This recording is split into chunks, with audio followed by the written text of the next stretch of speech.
Nathan, football families, obviously your brother plays in the league, you play in the league. Is it weird? Is it strange? How did it all come about growing up? Were you all both keen footballers from an early age? Yeah, definitely. Lou always used to follow me around everywhere. It's extremely competitive in that sense. So he would be playing up 4 years older with lads 4 years older than us. But no, it's been a strange sort of. He played with me for a good few years, and it was the best feeling ever. And then we went to Shrewsbury. Was it last year? And he come on, and it was a very, very weird feeling. And we're obviously going to have it again this year with MK. So it's something I think we're going to have to get used to. It doesn't make it any easier, but at the same time, it's a lovely feeling. The odds of being a pro footballer are so small, so the fact that we've both made it is a huge credit to both of us, and it's something we're extremely proud of. When you were at the same club together, was it a case of you looking out for him and almost on the training ground being a bit protective? Can you play your own game when you've got a family member with you? It took a little bit of time. To begin with, it was very strange having him get fouled, and you know what it's like. It's a little bit of an argy-bargy, and naturally it was innate in me to go over and protect him in that sense. And it took probably 30, 40 games before that sort of went out of me, and you allowed him to get on. And he's grown up. He's older.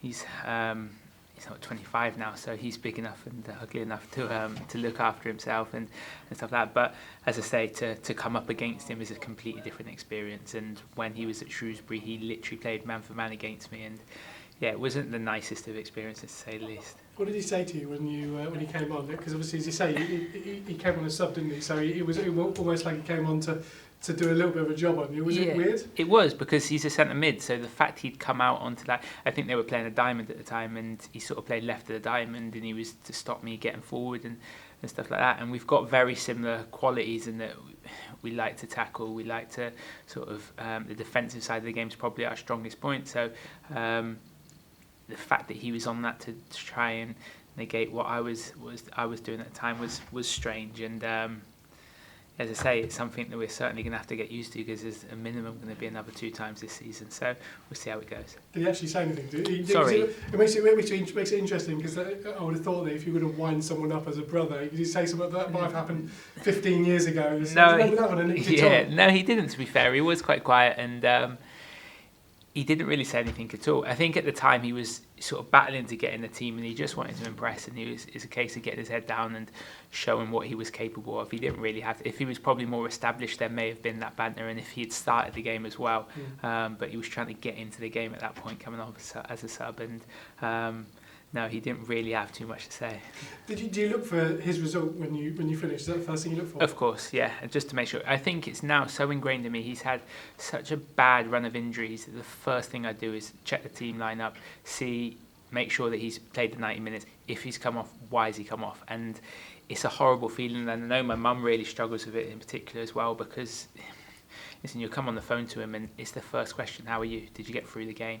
And the result or the performance becomes second to that. So it isn't the nicest of feelings, but hopefully with a full season under his belt this year, you can get beyond that, and it can just go back to just being about the performance. And if there's a 50-50 though, can you smash him? Well, do you know what? We've been doing this in the garden since we were 4 or 5 years old. So we used to roll the ball between us and go in for tackles and stuff like that, and it was part of a make-up. So I don't know if it would be the same as tackling anyone else, but I don't think there'll be any sort of reservations in that sense.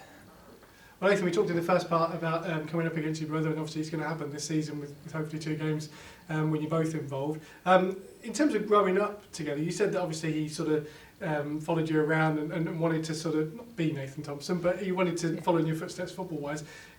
Did you teach him? Were you sort of a guide for him as well? I think my dad was in the army, so we moved about a lot, and probably the only constant you had in that was each other. So although we'd move about as a part of a battalion, we'd always be out playing together with the same sort of group of friends in that sense. So Lou would follow around, and he would try to compete with the boys of my age, and it stood him in really good stead. It made him physically tougher, and when we moved back to the UK from Germany, he was you could see that sort of grounding as such really sort of allowed him to kick on when he come back to the UK.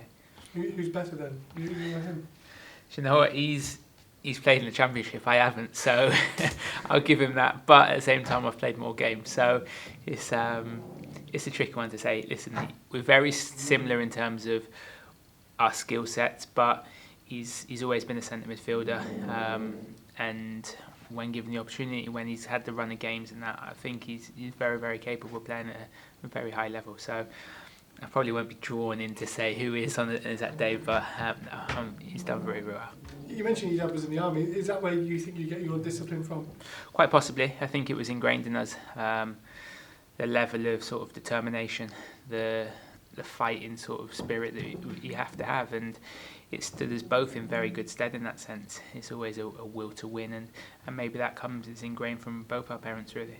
It's like a never give up mentality, and it's not necessarily when you're on the pitch, it's sometimes when you're off it and getting through injuries, getting through the difficult times is part of the process. For me, it's the harder part, the injuries, and we've both had numerous sort of injury setbacks, him more so than me, and that mental toughness, the playing on the Saturday is the easy part. That's the thing you love and you've grown up doing, but the mental challenges that come with being injured and seeing all the lads go out and train and you're left in the gym on your own is difficult. And I think when you're not involved in it and you don't see it on a day-to-day basis, you don't appreciate how difficult that can be. So yeah, it's definitely stood us in good stead for that. Yeah, there's not many footballers obviously who've got brothers. Obviously we talk about the famous ones like Gary and Phil, but there's not that many that have come through football families.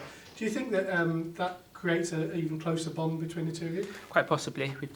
I'll call him up after most training sessions and see how he's done and what we've gone and compare notes to a certain extent. What it certainly has done is it's made it a roller coaster, because come a Saturday I could be elated with my performance and that, and I get on the phone to him and he hasn't had a good game or he's picked up a knock and that, and I feel for my mum and dad because they're constantly yin and yang. It's so difficult in that sense. Who do they go and watch? Do they split it? Or? Yeah, they've had to, and it has been difficult. So if Lou's playing at home, then they'll tend to go and watch him, and vice versa. Obviously they're down towards sort of Bath area, so naturally, if we play teams that neck of the woods, it suits. It is a bit of a mission up here, but still, in fairness to them, they're still up here when they can be, and they give us fantastic support. I guess when you come up against Lou, when you look in the stand and you see your mum and dad there, they're praying for a sort of 1-1 draw where you both scoring? That would be the ideal scenario. Unfortunately, we don't sort of tend to score too often, so we wish on a prayer there. It's been, I think, the fact, going back to what I was saying about it being such a roller coaster, I think it's been difficult for my mum. We've had so many setbacks and so many injuries, and that she's quite a superstitious person in that sense. And I think when we were on a good run, she never wants to come and curse it in that sense. So I'd like to see her there, but I think her nerves at times probably do get the better of her in that sense. And it's funny, you mentioned you came across from Germany. Were you in Germany a long time? Did you pick up any German? 5 years. No. Do you know what? It's one of the biggest regrets. I think at the time it was from 7 to 12, and I played in a German team, a team called Paderborn, who actually just got relegated from Bundesliga, and it's probably disappointing that I didn't pick up more. I remember coming back and doing GCSEs and that, and I was okay, but I could never speak fluently, and I got the grades that I probably wanted in at GCSE level. But realistically, you spend 5 years out there, you should be able to speak a little bit more fluently, and it is possibly one of my biggest regrets.